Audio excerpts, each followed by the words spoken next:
nè để chơi đa từ một rực ọt nè để prom chơi bụi tông mà click nắng ấy mình nữ đại trong khi như là bụng phốt cứ đay cô chỉ vật dương nâng ai việc mà mát ai thay dương bắt đầu từ lưỡi crom sao là thò mình nút nơi bây để luôn ai mơ khơi trong na muối á tay từ cái thà trong bậc luôn ai nắng trời trong một vốn nắngคือ khổ cứ từ phơ đồng bay miên sập bẹp sập giang cùng rong chạm đom miên sập bẹp sập giang ban từ phơ ហើយទូសិកជនទាំងអស់គ្នាគាត់ក៏ជាអ្នក advice ខ្ញុំមួយដែរក្នុងការខ្ញុំពិតជា step out ពីតំបន់សុវត្ថិភាពរបស់ខ្ញុំដើម្បីអនុញ្ញាតឲ្យខ្ញុំមានមុខទៅកាន់បងប្អូនទាំងអស់គ្នាដូចគ្នាដែរ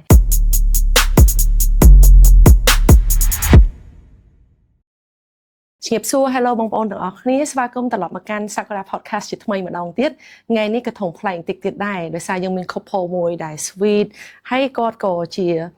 អ្នកដែលផ្ទុះនៅក្នុង social media មួយដែរខ្ញុំជឿជាក់ថាសិតតែបងប្អូនបានស្គាល់ហើយអញ្ចឹងកុំឲ្យរងចាំយូរតោះទៅមើលថាគាត់គឺជាណាគេដែរជំរាបសួរហៀមួយសអរគុណសម្រាប់ពេលវេលាម្ដងទៀតដែលហៀជាមួយសបានផ្ដល់មកឲ្យខ្ញុំក្នុងការចូលរួមមកកាន់ podcast របស់យើងម្ដងទៀតអញ្ចឹងហៀមួយសអាចណែនាំខ្លួនបន្តិចបានទេជំរាបសួរបងប្អូនទាំងអស់គ្នាខ្ញុំឈ្មោះចឹងគឹមចេងគឺជាម្ចាស់ហាងលក់ពុកសុបិនល្អបច្ចុប្បន្នមានអាយុ31ឆ្នាំជំរាបសួរបងប្អូនទាំងអស់គ្នាខ្ញុំបាទតតម្រងគឺជាម្ចាស់ហាងសុបិនល្អចាហៀជាមួយសអរគុណច្រើនសម្រាប់ការចូលរួមជាថ្មីម្ដងទៀតខ្ញុំអាចដឹងបានទេថាកំណើតក្នុងការដែលហៀជាមួយសសុកទៅចាប់ផ្ដើមនៅក្នុង social media ធ្វើ personal branding ខ្លួនឯងហ្នឹងគឺដោយសារគេដែរ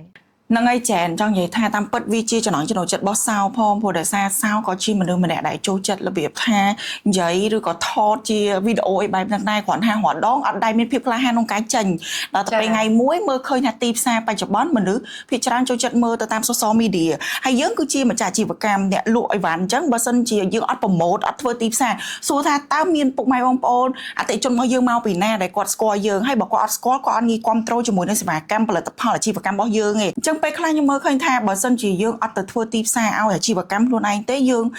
ខ្ជះខ្ជាយមែនតើពីព្រោះទីមួយខ្ញុំស្រឡាញ់ផងហើយចៃដន្យអីខ្ញុំទទួលបានប្តីម្នាក់ដែលគាត់នឹងជួយរុញពីក្រោយទៀតអញ្ចឹងហើយក៏មានភាពក្លាហានក្នុងការទៅចេញធ្វើរឿងហ្នឹងហើយក៏អត់នឹកស្មានថាខ្លួនឯងមានការគ្រប់គ្រងពីបងប្អូនដែរព្រោះពេលដែលចេញធ្វើជំហានដំបូងគឺខ្លាចគឺបារម្ភគឺភ័យឲ្យគិតច្រើនមែនតើហ្មងប៉ុន្តែនៅពេលដែលធ្វើទៅចេះតែទទួលបានលទ្ធផលទៅចេះតែមានកម្លាំងបន្តធ្វើទៅទៀតចាសពេលដែលសចាប់ផ្ដើមអាហ្នឹងដំបូងគិតថាចង់ធ្វើម្នាក់ឯងដើរចេញទៅតែម្ដងឬមួយក៏សគាត់ថាធ្វើម្នាក់ឯងទៅដូចមិនសូវលយមានប្តីមួយដែរប្រកែធ្វើមួយគ្នាបដ ாய்តាមទៅពីដំបូងគឺប្តីជំរុញឲ្យចេញទៅធ្វើម្នាក់ឯងទេប៉ុន្តែនៅពេលដែលខ្ញុំធ្វើម្នាក់ឯងទៅមើលឃើញថាធ្វើម្នាក់ឯងវារៀងដូចសក់កក្រោះវាអត់មានតួលេងជាមួយហើយមានអារម្មណ៍ថាម្នាក់ឯងវាអត់សូវបានលទ្ធផលណាដល់ពេលក៏ផ្លាស់ប្ដូរធ្វើពីរនាក់ហើយក៏សាកព្យាយាមនិយាយមួយប្តីថាបងមិនចូលមកធ្វើមកបានពីរនាក់បើអត់ចូលមកទេតើរបៀបថាយើងស្វែងរកតួឬក៏ដៃគូណាមកធ្វើមួយយើងមិនកើតឬក៏របៀបថាអត់ដឹងតែយកអ្នកណាឯពេលហ្នឹងព្រោះអត់មានបងប្អូនណានៅចិត្តទៀតដល់អញ្ចឹងប្តីខ្ញុំក៏សម្រេចចិត្តចូលមកថតជាមួយហើយក៏បង្កើតទៅជាសាច់រឿងអីហ្នឹងបែបហ្នឹងបានទាំងពីរអ្នកដើរចូលមួយគ្នាធ្វើរឿងហ្នឹងហ្មងទៅចាសហៀចុះសម្រាប់ហៀវិញនៅពេលដែលហៀដឹងថាអូយប្រពន្ធឥឡូវត្រូវចាប់ផ្ដើមឲ្យចូលនៅក្នុងកាមេរ៉ាជាមួយដែរឯងទៅលើអារម្មណ៍របស់ហៀពេលហ្នឹងមិនដែរភ្លាមបថុយបឋានសុតសានមកចាឥឡូវយើងគិតមើលពុនថាត្រូវការតួហើយតែពេលយើងគិតថាយកតួមកពីណាហើយតែពេលតួបើដូចយើងដឹងស្រាប់ហើយមនុស្សវាមានភេទប្រុសភេទស្រីតែពេលភេទប្រុសភេទស្រីយកតួបរោះមកពីណាអញ្ចេះតែពេលកាត់សពទៅបថុយមកក្តារជាមួយប្រពន្ធម្ដងចាអូស្វីតហ្មងអូយនិយាយទៅលើរឿងស្វីតឆ្ងល់ហៀមួយសមួយទៀតហើយស្រឡាញ់គ្នាមិនអញ្ចឹងហៀសការពិតទៅដូចនិស័យយើងច្រើនសោការពិតរបៀបថាចាស់គាត់ស្គាល់គ្នាប៉ាបកើជាមួយនឹងប៉ាក្មេងហ្នឹងជាមិត្តភក្តិស្គាល់គ្នាហើយពួកគាត់ធ្លាប់និយាយគ្នាទុកថាគាត់មានកូនប្រុសប៉ាក្មេងខ្ញុំហើយដល់ពេលប៉ាខ្ញុំគាត់មានកូនស្រីគាត់ថាអញ្ចឹងថ្ងៃក្រោយទៅធ្វើតឡងមួយគ្នាគាត់និយាយយូរហើយតាំងពីពួកខ្ញុំនឹកក្មេងដល់ទៅពេលថ្ងៃមួយក៏ប៉ាក្មេងខ្ញុំហ្នឹងសួរប៉ាខ្ញុំបកើថាមកចៃកូនមានអ្នកចៃចៅអីនៅព្រោះឥឡូវកូនគាត់ពងហៅប្រពន្ធដែរអីចឹងហ្នឹងមិនម៉ែក្មេងៗគេមើលគ្នាមើលគេលោត្រូវគ្នាបានធ្វើតឡងអីចឹងហើយរឿងហ្នឹងក៏វាកើតឡើងអញ្ចឹងនិយាយថាគាត់ទៅប្រាប់ប្តីខ្ញុំនេះថាមើលកូនអ្នកនេះមើលមិត្តភក្តិរបស់ប៉ាអីចឹងទៅហើយដល់ចៃដល់ខ្ញុំដើរកាត់មុខផ្ទះគាត់អីងាយឡើងតាមសួរហ្នឹងគាត់ឃើញទៅរបៀបថាយើងតាក់ផ្ដេកដែរយើងចាប់អារម្មណ៍ដែរក៏គាត់អូខេហើយក៏ពួកយើងមើលចិត្តគ្នាហើយក៏មាននិស័យចេះទៅត្រូវគ្នារហូតក៏ព្រមដើរចូលរោងការមិនបាច់ចាស់បខំអីទេគឺយើងស្ម័គ្រចិត្តចូលរោងការទាំងពីរនាក់មកបានន័យថា ចាស់ណែនាំប៉ុន្តែពួកគាត់មានប្រខិតប្រខំឯងដល់ទៅពេលចិត្តនឹងចិត្តរាប់អាននេះសាច់ក៏បានមួយឆ្នាំទៅក៏យើងមានអារម្មណ៍ថាយើងរស់នៅមួយគ្នាបានក៏បំពេញបំណងគឺចាស់គាត់រៀបចំទុកដាក់ឲ្យហ្មងទៅចានិស័យហ្មងនិយាយទៅនិស័យចានិស័យមែនហៀពេលហ្នឹងអារម្មណ៍របស់ហៀចំពោះសមិនទៅអរេបន្ថែមពីលើនឹងតិចពេលហ្នឹងជួបគ្នាលើកទី1មិនមែនជួបទេមើលឃើញពីចម្ងាយពេលហ្នឹងខ្ញុំអង្គុយពីព្រោះនៅបាត់ដំបងផ្ទះខ្ញុំទល់មុខស្ទឹងក្នុងកាយបន្ទាប់មកខ្ញុំអង្គុយលេងពីអ្នកលូប៉ានៅមុខផ្ទះទេតែពេលប្រពន្ធខ្ញុំក៏ដើរហាត់ប្រាណខ្ញុំគ្រាន់តែកលេងមកឆាច់ជុំជាស្រីស្អាតមកពីណាអញ្ចេះតពេលកលេងមកឆាច់តពេលសួរលូប៉ាកូនមាត់ភ័ក្រត្រូវមើលទៅតំណងដែរតាតំណងដែរតាចាលប៉ាជួយសួរតិចមកសួរឆាច់តាក់តងវឹប2ឆ្នាំក្រោយមកបាយខុំមកចងដៃចាលយមែនតើហ្មងហៀស្ដាប់ទៅដូចអត់គួរឲ្យជឿដែរពេលខ្លះដូចស្ដាប់ទៅដូចយើងស្ដាប់រឿងនិទានអញ្ចឹងប៉ុន្តែរឿងនិទានការពិតមែនតើមែនហ៎ចានិស័យមែនតើហ្មងកំណត់តាំងពីតូចទៀតនោះចាពួកគាត់និយាយលេងតាំងនៅតូចហើយរឿងនោះវាកើតឡើងដោយមាត់គាត់ចាហើយវិច័យដល់អីបងស្រីគាត់ហ្នឹងរៀនជាមួយខ្ញុំថ្នាក់ទី1គោតាំងពីឆ្នាំ1997ចាបងស្រីគាត់ផ្ទាល់បាទអញ្ចឹងមាន connection មួយបងហើយហ៎ចាចានិយាយទៅ connect តាំងពីទូតាំងពីរៀននិយាយទៅតាមថ្នាក់ទី1ហើយប៉ាស្គាល់គ្នាហើយស្រាប់ទៀតអញ្ចឹងសិតថាកម្រងមានហើយអស់ហើយចាអូខេហៀសខ្ញុំមើលឃើញថាវីដេអូអីនេះផ្ទុះខ្លាំងមែនតើហើយឃើញហៀមួយសសំដែងរួមគ្នាទៅដូចស៊ីគ្នាអាឡាញមួយគ្នាហ្មងទៀតចាហៀដែរសម័យឃើញថាបើសិនជាធ្វើមួយថ្ងៃ24ម៉ោងរកស៊ីផងថតមួយគ្នាផងតែគណៈប្តីប្រពន្ធទៀតពិបាកអីហៀសបើសម្រាប់ខ្ញុំចង់និយាយថាពីមុននៅពេលដែលយើងអត់មានគោលដៅយើងមើលឃើញថាវាអត់ចាំបាច់តែធ្វើរឿងហ្នឹងទេ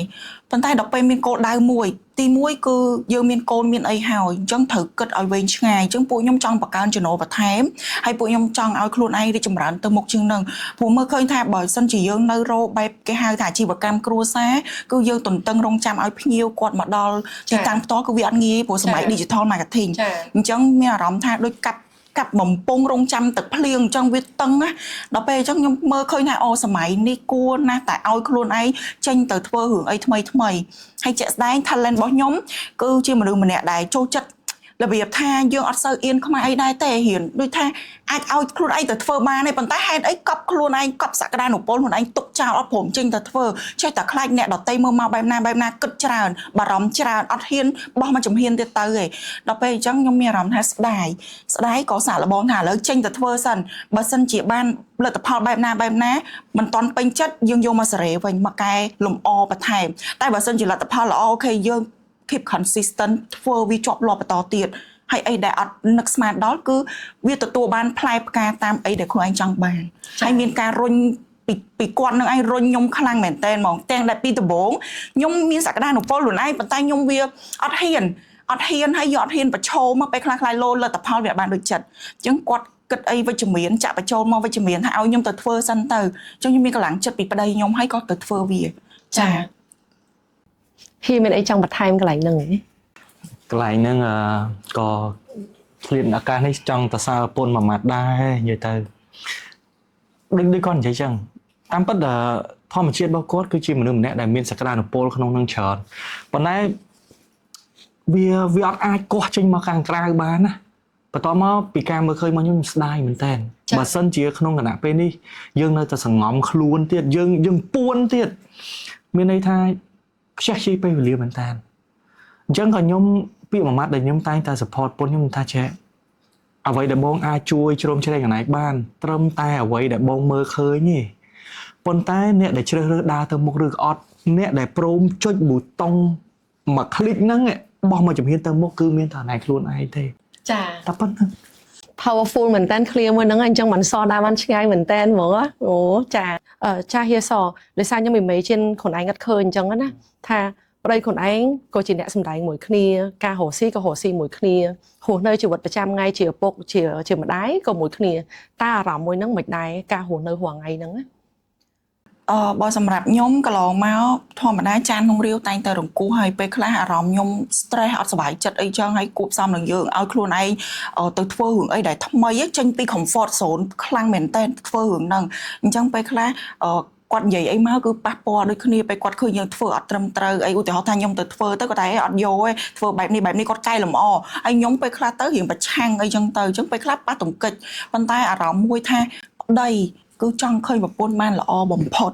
អត់មានប្តីចង់ឲ្យប្រពន្ធធ្លាក់ទឹកទេមនុស្សដែលចង់ឃើញយើងល្អបំផុតគឺដៃគូជីវិតយើងនឹងឯងអញ្ចឹងខ្ញុំតែងតែឲ្យខ្លួនឯងហ្នឹងគឺគេហៅសង្រួមចិត្តពេលខ្លះរៀងឆេវឆាវអីប៉ុន្តែពេលស្ដាប់យោបល់គាត់មកគឺមានអាគំនិតមួយគិតថាគាត់ចង់ឲ្យខ្ញុំល្អទេអញ្ចឹងក៏យើងរបៀបថា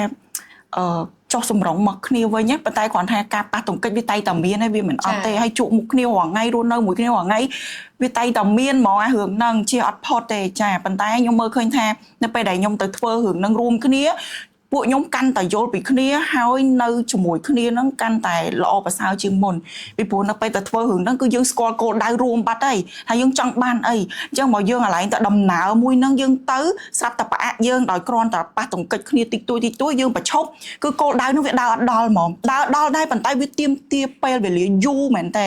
ហើយកន្លងមកទ្រាំតែខ្ញុំបានមកដល់ចំណុចនេះគឺខ្ញុំចង់និយាយថាខ្ញុំតម្រាំរោខ្លួនឯងឃើញវាខាត់ពេលអស់ចង់5 6ឆ្នាំអញ្ចឹងខ្ញុំអត់ចង់ខាត់ពេលទៀតទេអញ្ចឹងអ្នកដែលខ្លាំងហ្មងនៅពីក្រោយខ្ញុំទីប្រឹក្សារបស់ខ្ញុំដែលខ្លាំងហើយគាត់ដឹងគ្រប់យ៉ាងពីខ្ញុំហ្មងណារបៀបហ្នឹងថាប្រពន្ធគាត់បែបណាអញ្ចឹង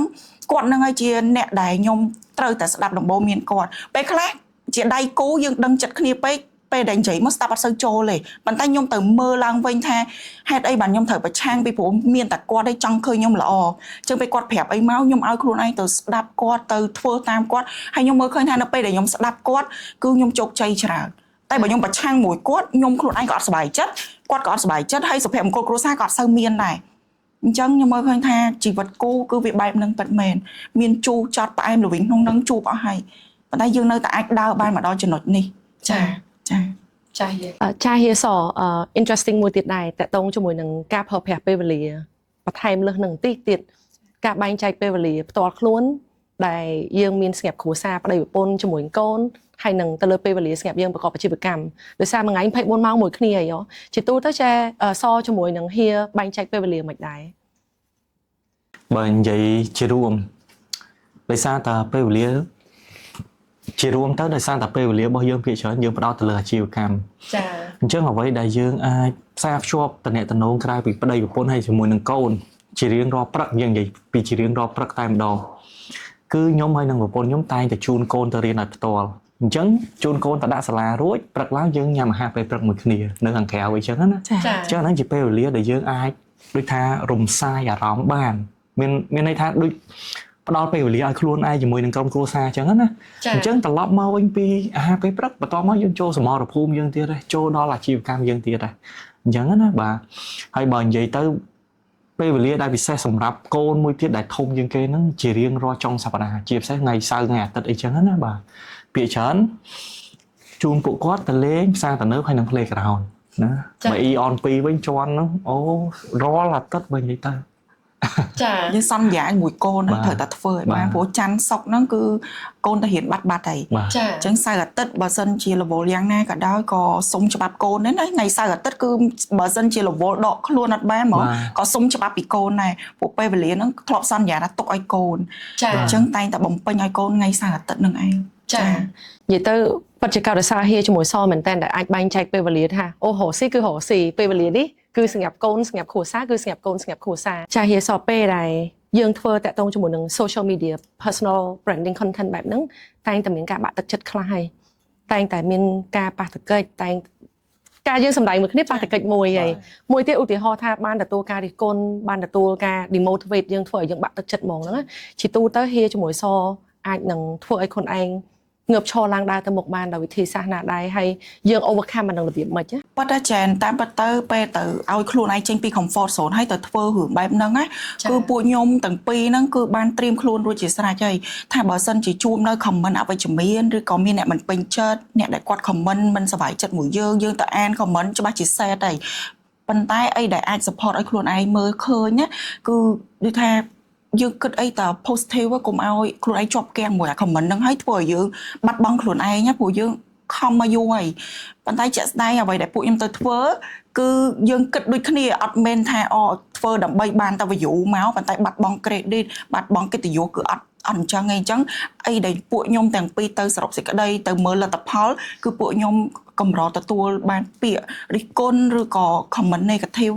ពួកគាត់ពេញចិត្តខ្ញុំច្រើនចាហើយបើជួបបញ្ហាហ្នឹងគឺខ្ញុំនៅតែនិយាយចឹងអ្នកដែលគាត់ដូចថាពេលខ្ញុំជាប់គាំងហ្មងគឺប្តីខ្ញុំហ្នឹងឯងតែតែឈៀលខ្ញុំពីក្រោយរហូតអត់អីទេអូនឯងកុំគិតមនុស្សអត់គ្រប់10ទេអូនឯងទៅគិតច្រើនទៅអីបើវល់ថាប៉ះមួយអូនឯងនៅតារាម៉ានៅសេតហ្នឹងមិនបាច់បានចេញធ្វើអីទៀតទេអញ្ចឹងកុំខ្វល់ពេកអត់មានអ្នកណាគ្រប់10ទេអត់មានអ្នកណាឥតខ្ចោះទេគាត់តែងតែប្រាប់ខ្ញុំអញ្ចឹងហើយគាត់ពេលដែលខ្ញុំសេតអីខ្ញុំអត់សប្បាយចិត្តអីគឺប្តីខ្ញុំហ្នឹងគាត់តែងតែមកលួងលោមនិយាយលើកទឹកចិត្តខ្ញុំរហូតចាហើយពេលខ្លះធម្មតា content វាមិនចេះតែផ្ទុះទេចានៅចង់និយាយយើងគិតថាយើងទៅធ្វើ content ហ្នឹងយើងរំពឹងពេលខ្លះមនុស្សតែរំពឹងពេកសៅហ្មងហើយរំពឹងថាអូខ្ញុំទៅធ្វើ content នេះចាំមើលដល់ផ្ទុះហើយ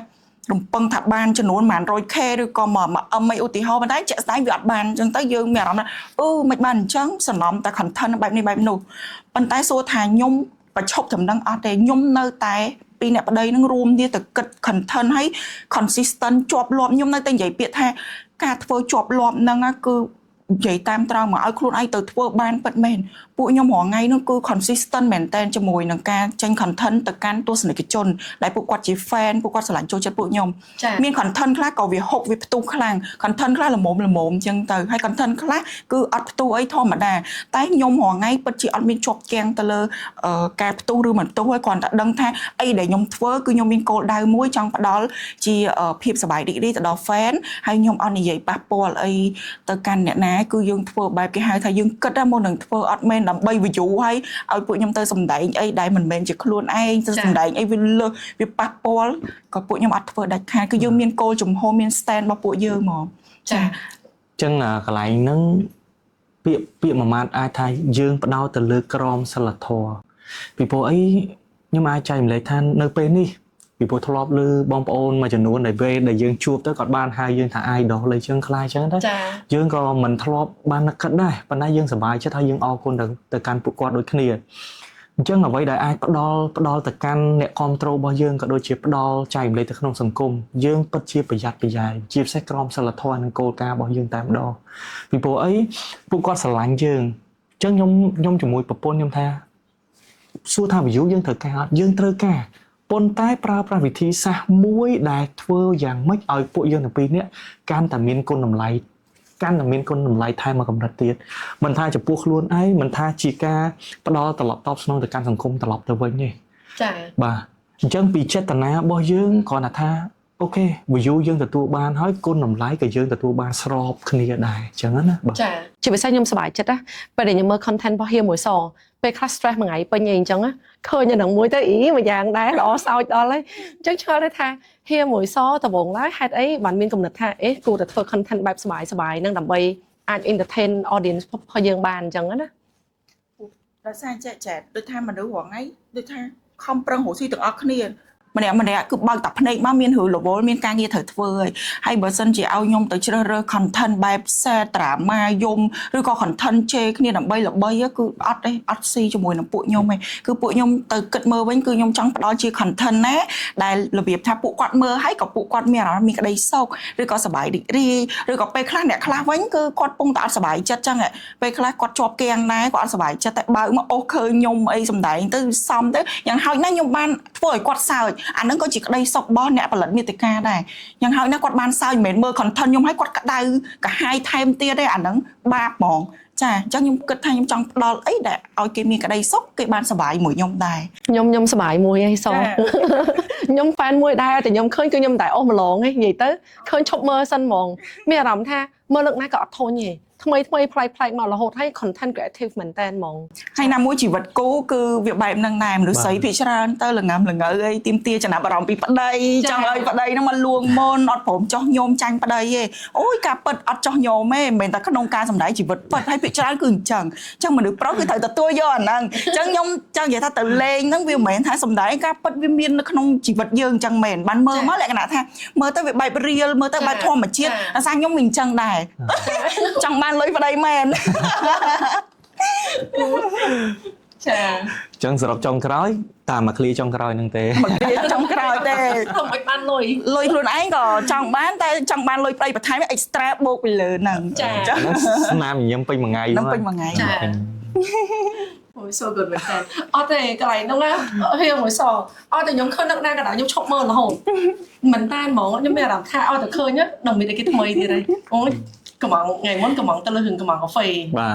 តែមកទៅលើរឿងលុយហើយតំផឹកមិញនេះខ្ញុំមើលទៅលើរឿងសយកអាចាន ចា ចានឯងចេញលុយនៅក្រោមហ្នឹងហ៎ដំបងខឹងក្តៅអាហារចឹងថាអេមិនបានដាក់ការងារឲ្យឯងធ្វើចឹងអី អ ចឹ ត់ ង កាប៉ិនអញ្ចឹងមែននៅពេលដែលខ្ញុំខឹងគាត់អីចឹងនៅពេលដែលគាត់ដូចថាឲ្យលុយអីទៅរឿងលុយបាត់ខឹងមកអំពីយើងផ្លាស់ប្ដូរតែប៉ុន្តែយើងអាចផ្លាស់ប្ដូរបានមកអំពី ផ្លាស់ប្ដូរបានមកអំពី ចា ហ្មង តែគ្រាន់តែពេលខ្លះការផ្លាស់ប្ដូរមិនមែនត្រូវការពាក្យសម្ដីទេត្រូវការជាលុយកាក់អីចឹងទៅក៏វាបានលឿនមកពាក្យសម្ដីវាអាចទៅថាភ្លាមហើយយើងនៅរឿងដូចពីរបីដងអីកាច់ឡាគួរដូចមន់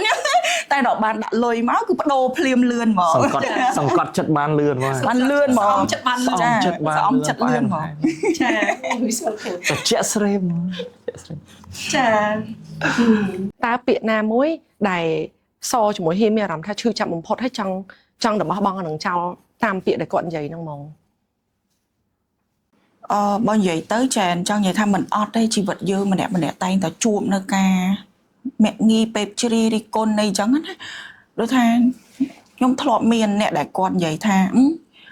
លក់ពុកឲ្យទៅធ្វើថតរឿងកំ pl ែងអញ្ចឹង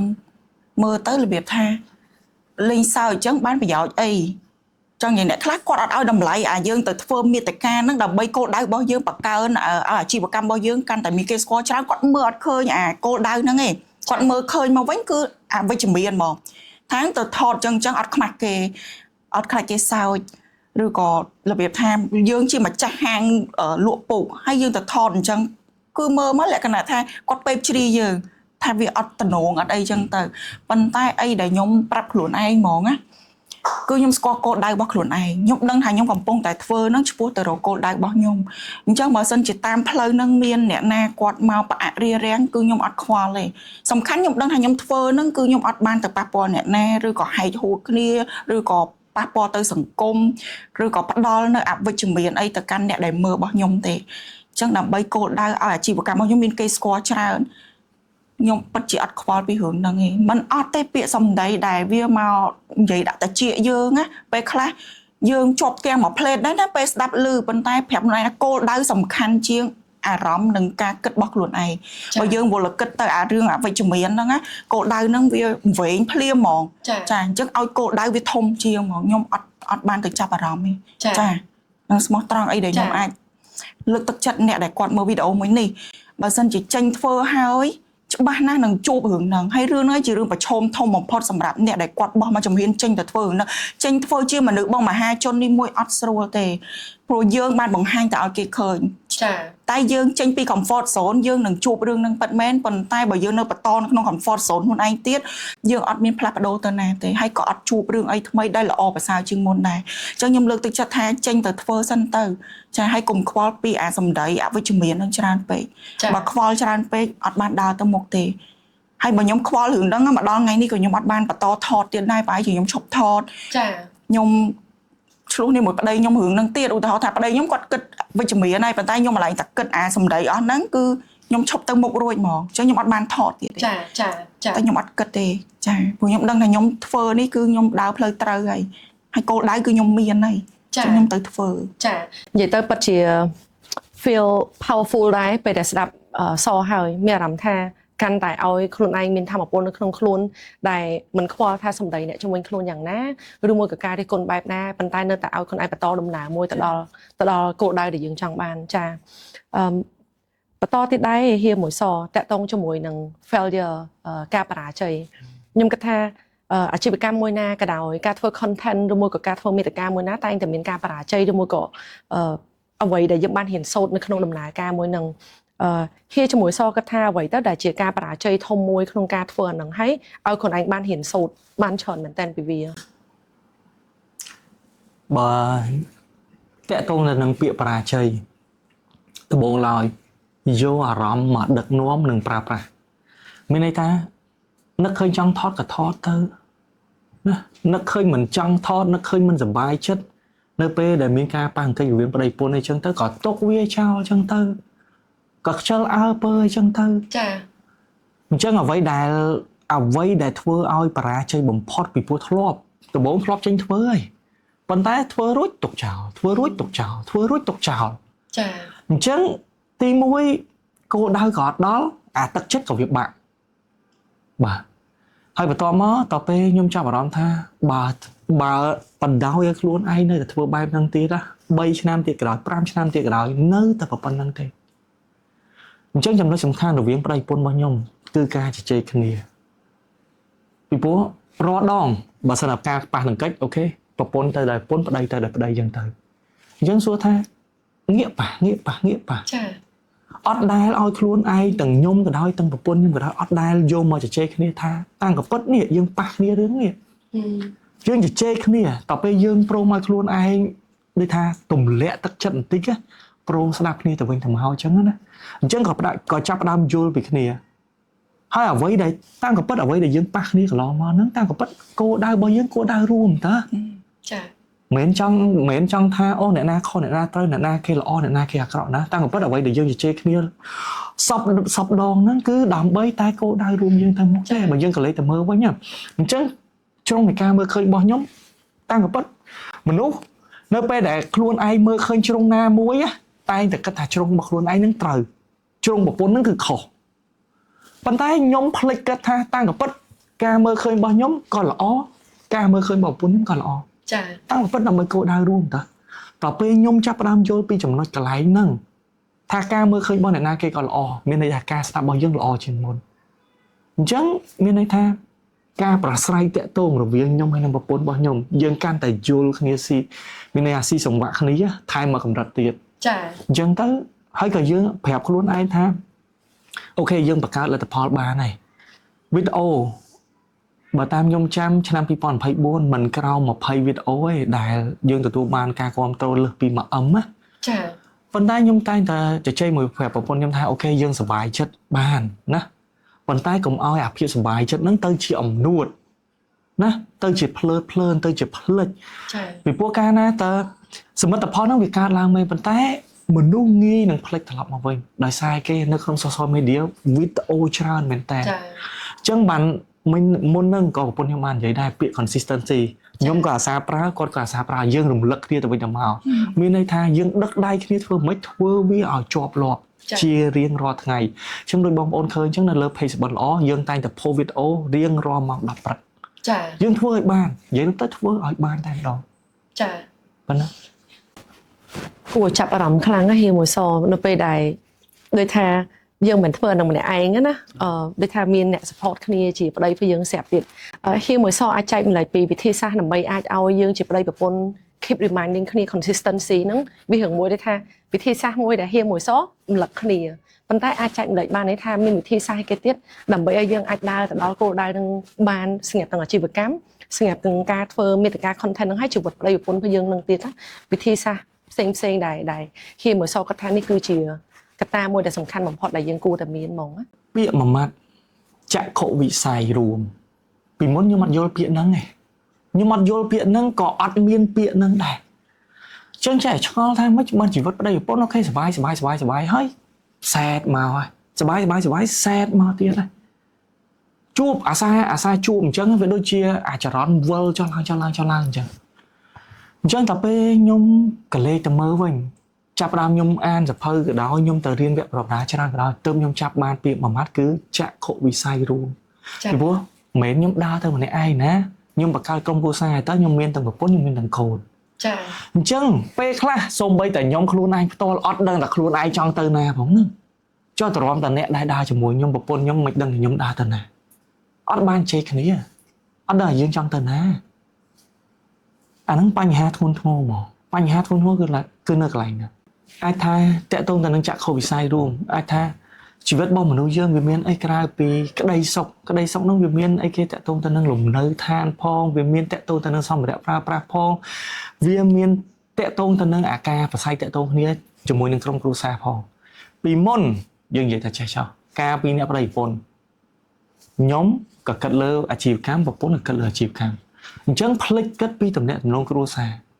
អត់មានអាហ្នឹងឯងនៅក្នុងគ្រួសារអញ្ចឹងងាយនឹងប៉ះទង្គិចឯងងាយនឹងប៉ះទង្គិច ចា ប៉ុន្តែបើកលេចទៅមើលវិញតាមកពិតរបស់ដែលសំខាន់ក្នុងឆាកជីវិតអាជីវកម្មក៏សំខាន់ក្រុមគ្រួសារក៏សំខាន់ដូចគ្នាដែរតទៅពេលខ្លួនឯងបានឲ្យតម្លៃនិងសារៈសំខាន់ទាំងអាជីវកម្មទាំងគ្រួសារមានន័យថាការរស់នៅក៏វាមានភាពងាយស្រួលជាងមុនដែរ ចា អញ្ចឹងពីមុនអត់ខ្វល់ចឹងចេះគិតថាស្រីៗគាត់ងក់ងោតែប៉ុណ្្នឹងតាំងកពិតបើកលេចទៅមើលខ្លួនឯងទៅខ្លួនឯងពេលហ្នឹងក៏អត់បានមានន័យថាទៅយកចិត្តទុកដាក់ថែទាំគាត់បានដែរឥឡូវតើផ្ដោតអាជីវកម្មហើយមួយទៀតសង្គមខាងក្រៅផ្លិចអស់តាមពិតសង្គមខាងក្រៅក៏ល្អអាជីវកម្មក៏ល្អដែរប៉ុន្តែកុំផ្លិចឲ្យសោះតាំងកពិតដល់ពេលខ្ញុំក៏លេចមើលវិញបើនិយាយពីអត្ថភាពទី1ណាតើតាគ្រួសារមានសុភមង្គលមានភាពរីករាយសិនឲ្យមានភាពរីករាយហើយបង្កើតអីទៀតក៏បានដែរចង់តែបង្កើតអីទៀតក៏បានដែរអញ្ចឹងទំនាក់ទំនងគ្រួសារគឺសំខាន់ភាពរីករាយគឺសំខាន់កន្លែង ចាទស្សនិកជនទាំងអស់គ្នាចាក់គ្រប់វិស័យតោះទៅធ្វើមួយដើម្បីអាចមានសុភមង្គលដូចជាហៀមួយសដែរចាហៀសទៅលើភាពជោគជ័យរបស់ពុកសុបិនល្អដែរតើហៀមួយសអាចចែកម្លែកបានខ្លះថាខាងក្រោយពីការជោគជ័យហ្នឹងគឺមានគេខ្លះដើម្បីអាចធ្វើឲ្យយើងដើរមកដល់ចំណុចមួយដែលយើងកំពុងតែនៅរាល់ថ្ងៃហ្នឹង បើសម្រាប់ខ្ញុំមើលឃើញហ្មងភាពខុសប្លែកហើយអាចឲ្យខ្ញុំបើសម្រាប់ការមើលឃើញរបស់ខ្ញុំហ្មងភាពខុសប្លែកដែលអាចឲ្យហាងសុបិនល្អឥឡូវនេះមានការគ្រប់គ្រងច្រើនហើយមានអតិថិជនដែលគាត់ស្គាល់ហ្មងគឺឃើញមុខពីអ្នកប្រតិពលខ្ញុំគឺស្គាល់ហ្មងមិនមែនស្គាល់ឈ្មោះគឺស្គាល់ថាអូអ្នកលក់ពូកសុបិនល្អចាពេលខ្លះគឺគាត់ឃើញគាត់និយាយចឹងហ្មងគឺខ្ញុំមើលឃើញថានៅពេលដែលខ្ញុំទៅផ្ដល់ឲ្យពួកគាត់តាមរយៈការផលិតមាតិកាហ្នឹងពួកគាត់ស្រឡាញ់ចូលចិត្តគឺពួកគាត់គ្រប់គ្រងផលិតផលអាជីវកម្មរបស់ពួកខ្ញុំហើយនៅពេលដែលពួកខ្ញុំជាប់គាំងឧទាហរណ៍ថាពួកខ្ញុំអត់សប្បាយចិត្តក្នុងការទៅធ្វើរឿងហ្នឹងឧទាហរណ៍ថាទៅធ្វើទៅស្រាប់តែថ្ងៃណាមួយអារម្មណ៍មកលងបន្លាចទៀតអាពេលសប្បាយដូចគ្រួសារខ្ញុំលើកឡើងមិនអញ្ចឹងពងអត់ធ្វើសប្បាយចិត្តអីទទួលបានការគ្រប់គ្រងតែថ្ងៃណាមួយជាប់គាំងឬក៏អត់សប្បាយចិត្តលេងចង់ធ្វើគិតថាបដែតបដោយពជាសិនអញ្ចឹងកន្លែងហ្នឹងអីដែល support ឲ្យខ្ញុំជ្រុំជ្រែងខ្ញុំដើរទៅមុខបន្តទៀតគឺខ្ញុំចង់ចែកម្លេច tip ដូចគ្នាខ្ញុំតែមើលឃើញថានៅពេលដែលខ្ញុំទៅផ្ដល់ឲ្យនរណាម្នាក់ទៅទស្សនិកជនរបស់ខ្ញុំគាត់មកគ្រប់គ្រងគាត់មកជ្រុំជ្រែង support អាជីវកម្មរបស់ខ្ញុំវិញខ្ញុំទទួលបានពីពួកគាត់វិញធ្វើឲ្យខ្ញុំមានកម្លាំងចិត្តចាអញ្ចឹងបើសិនជាខ្ញុំឈប់ធ្វើវាអត់ខុសអីពីខ្ញុំបញ្ឈប់អាជីវកម្មខ្លួនឯងអញ្ចឹងហើយខ្ញុំនៅតែបន្តធ្វើហ្នឹងគឺទៅផ្ដល់ឲ្យពួកគាត់ក៏ផ្ដល់ឲ្យខ្ញុំវិញដូចគ្នាតែខ្ញុំអត់ទៅរំពឹងថាឲ្យតែខ្ញុំផ្ដល់ដឹងតែគេមកជួយគ្រប់គ្រងអត់ទេប៉ុន្តែខ្ញុំធ្វើចេញពីចិត្តទៅផ្ដល់ឲ្យគាត់ហើយពិតជាអ្វីដែលទទួលបានមកវិញនៅពេលដែលខ្ញុំទៅធ្វើគឺពួកគាត់ស្រឡាញ់គ្រប់គ្រងចូលចិត្តគាត់ណែនាំមិត្តភ័ក្តិបងប្អូនមកគ្រប់គ្រងអាជីវកម្មរបស់យើងបន្តទៀតហើយការលក់និយាយស្មោះត្រង់ចេញពីចិត្តគឺមានការកើនឡើងតាមរយៈការធ្វើមាតិកាផ្ដល់រឿងកំ pl ែងសំណើចអីនឹងជូនពួកគាត់ពិតមែនបើប្រៀបជាមួយនឹងពីមុនដែលពួកខ្ញុំអត់តន់ចេញធ្វើរឿងហ្នឹងការលក់របស់ខ្ញុំអត់កើនឡើងអញ្ចឹងចាតែនៅពេលដែលទៅធ្វើកើនឡើងទាំងចំណូលកើនឡើងទាំងគុណតម្លៃទាំង personal branding ពួកខ្ញុំគេស្គាល់ហើយពួកខ្ញុំក៏បាន build ជា brand របស់ពួកខ្ញុំពុក Mac Heaven ឥឡូវហ្នឹងយើងមានជាខ្នើយកាយកស៊ូក្រែម Mac Heaven យើងមានចេញបន្តមកទៀតចាជាមួយនឹងខ្នើយកាយផងពុកក៏ Mac Heaven ចាអញ្ចឹង coming soon ហ្នឹងគឺមានដូចជាខ្នែអោបតំណការពីជំរាបទៅកសែងអីបន្តទៀតយើងនឹងធ្វើឲ្យគុណតម្លៃ brand មួយហ្នឹងកើនឡើងពីមួយថ្ងៃតិចចារឿងហួសចិត្តមួយទៀតដែលគាត់ធ្លាប់ចែកម្លែកមកកាន់ខ្ញុំគាត់ថាចេះមានភ្ញៀវម្នាក់នោះគាត់ថាតាមពិតគាត់អត់មានត្រូវការទិញរបស់ប្រើប្រាស់ហើយពេលនេះគាត់អត់មានតម្រូវការប៉ុន្តែគាត់ចង់ support អាជីវកម្មរបស់យើងឲ្យដើរទៅមុខពួកខ្ញុំស្ដាប់ហើយខ្ញុំមានអារម្មណ៍ថាតាំងពិតអាចថាខ្ញុំជាមួយនឹងពួកគាត់ជាអ្នកដតីចុះប៉ុន្តែទឹកចិត្តដែលគាត់ស្រឡាញ់គ្រប់គ្រងយើងគឺផ្ដល់ឲ្យធំធេងមែនតើគាត់ថាគាត់ចង់គ្រប់គ្រងយើងគាត់ចង់ជួយទិញផលិតផលរបស់យើងកន្លែងនេះខ្ញុំទទួលបានទឹកចិត្តមួយដែលសប្បាយចិត្តខ្លាំងមែនតើការប៉ັດព្រោះដោយសារតែខ្ញុំអ្នកទៅមើលឆាតពីលើបុគ្គលិកអញ្ចឹងនៅពេលដែលមានឆាតលោតមកវាលោតនៅលើ screen ទូរស័ព្ទលោតមកថាអានេះការប៉ັດហ្មងបងប្អូនទាំងអស់គ្នាគឺខ្ញុំជួបជាក់ស្ដែងខ្លួនឯងហ្មងជាបទពិសោធន៍របស់ខ្ញុំរំភើបជាមួយពាក្យហ្នឹងមែនតើហ្មងតែខ្ញុំអត់ដែលបានចែកម្លែកនៅក្នុង content video ទេតែដល់ពេលចែនលើកឡើងមកអញ្ចឹងគឺធ្វើឲ្យខ្ញុំមានអារម្មណ៍ថានឹកឃើញវាចាគឺលោតនៅលើ screen ទូរស័ព្ទមកថា បងម៉ាក់ខ្ញុំពឹងឲ្យខ្ញុំជួយកំងឲ្យគាត់ហើយខ្ញុំក៏ចុចទៅចូលមើលតាមទៅរដងបុគ្គលិកអ្នកមើលទេប៉ុន្តែខ្ញុំវាឃើញទៅខ្ញុំចុចទៅមើលខ្ញុំអូសមើលបានគាត់និយាយជា voice សម្លេងថាម៉ាក់ខ្ញុំពឹងឲ្យជួយទិញគាត់ថាស្រឡាញ់បងទាំងពីរណាគាត់មើលវីដេអូបងរហូតខ្ញុំអានហើយខ្ញុំមានអារម្មណ៍ថាអូយខ្ញុំសប្បាយចិត្តហើយខ្ញុំរំភើបមែនតើបានន័យថាខ្ញុំផ្ដល់អីទៅឲ្យគាត់ហើយឥឡូវវាបានផ្លែផ្កាមកហើយចា ហើយមានពេលវេលាមួយចំនួនថែមទៀតឧទាហរណ៍ដូចពេលយប់អីចឹងណាពេលខ្លះចុះពួកខ្ញុំសិននៅក្នុង page ទាំងអស់គ្នាអញ្ចឹងពួកខ្ញុំអូខេដល់ម៉ោងបុគ្គលិកសម្រាប់ហើយអញ្ចឹងគាត់ពេលខ្លះគាត់ឆ្លៀតឆ្លើយឆាននៅក្នុងហ្នឹងចាតែជនគាត់ស្ដាប់មកអូចាយសបិនល្អមែនគាត់ឲ្យខ្ញុំខ្ជិបគាត់ខ្ញុំខ្ជិបមានន័យថាជុំទស្សនិកជនគាត់តែនិយាយជាសំឡេងសូគាត់ចាំរូបភាពនឹងបានណាចាមានន័យថាយើងដូចមានអារម្មណ៍ផ្សារភ្ជាប់ចាផ្សារភ្ជាប់ហ្មងភ្ជាប់ជាមួយពួកខ្ញុំចូលទៅតបទៅគាត់លឺគាត់ថាអូណែអ្នកសំដែងវីដេអូអីហ្នឹងបងមើលវីដេអូណែរហូតអីចឹងណាឥឡូវដាក់បងដាក់កំងហើយចាំដឹកឲ្យបងមកឲ្យបានហ្នឹងព្រោះចង់ទិញយូរហើយដល់ឥឡូវបានជួបម្ចាស់ហាងផ្ទាល់ហើយវិស័យតម្លាក់លេខតម្លាក់អីគាត់តម្លាក់មកអញ្ចឹងណាហើយគាត់ចាំសលេងខ្ញុំបានគាត់ចាំថាជាខ្ញុំអញ្ចឹងគាត់ថាអូយស្ដាប់សលេងហើយម្ចាស់ប៉ិននេះឃើញតែតាមវីដេអូឥឡូវស្ដាប់បានសលេងហើយឆ្លើយតបផ្ទាល់ទៀតគាត់របៀបគាត់ខ្ញុំទទួលបានមកគឺខ្ញុំសប្បាយចិត្តមែនតើហ្មងគឺមានអ្នកដែលគាត់ស្រឡាញ់គ្រប់ត្រូលពិតប្រាកដចាគាត់ស្រឡាញ់យើងហើយគាត់ចង់ឲ្យយើងរីកចម្រើនគាត់ចង់ឲ្យយើងមានបានគឺគាត់មកជួយទិញយើងហ្មងដូចគ្រូសាយគាត់លើកឡើងអញ្ចឹងតាមពិតគាត់អត់តមានតម្រូវការតែយ៉ាងឧទាហរណ៍ថាបើសិនជាពុកគាត់នៅមានពុកល្អប្រើគាត់អត់តន់ខូចទេពុកនឹងគឺនៅប្រើបានគាត់អត់តន់ជួយកំងជាពុកក៏យ៉ាងហោចណាស់គាត់កំងជាខ្នើយកោយគាត់កំងជាកសែងជូតខ្លួនកំងឲ្យវ៉ាន់តូចដែលយើងមានគឺយ៉ាងហោចណាស់គាត់ជួយទិញយើងបានមួយមុខចុះដោយសារគាត់ស្រឡាញ់យើងចាគាត់មកជួយទិញយើងមកហើយក៏មិនមែនថាគាត់ជួយទិញឲ្យរបស់យើងប្រើអត់កើតក៏គាត់អត់ទិញដែរដោយសារតែគាត់មើលឃើញថាការប្រម៉ូទរបស់ខ្ញុំអីវ៉ាន់ដែលខ្ញុំយកមកប្រម៉ូទយកមកប្រាប់បងប្អូនទាំងនេះក្នុងវីដេអូហ្នឹងគឺទំនិញគាត់តែមើលមកតាក់ភ្នែកតាក់ចិត្តគាត់មក